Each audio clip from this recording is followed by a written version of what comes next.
شام میں بشار الاسد کا 24 سالہ دور اقتدار ختم، دارالحکومت دمشق میں جشن، شامی باغیوں کا دارالحکومت دمشق پر بھی قبضے کا دعویٰ، بشار الاسد ملک سے فرار ہو گئے۔ امریکہ کو شام کی جنگ میں نہیں پڑنا چاہیے، ٹرمپ نے شام میں افراتفری کی صورتحال پر دیا رد عمل۔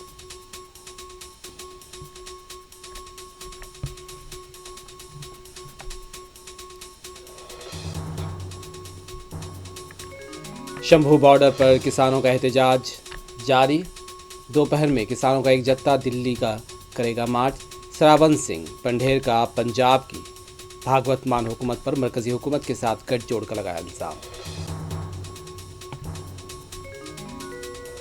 انڈیا اتحاد ممتا بنرجی کے بیان پر مشترکہ فیصلہ کرے گا، آر جے ڈی لیڈر کا بیان، کہا ممتا بنرجی کی اپیل پر انڈیا اتحاد لے گا فیصلہ۔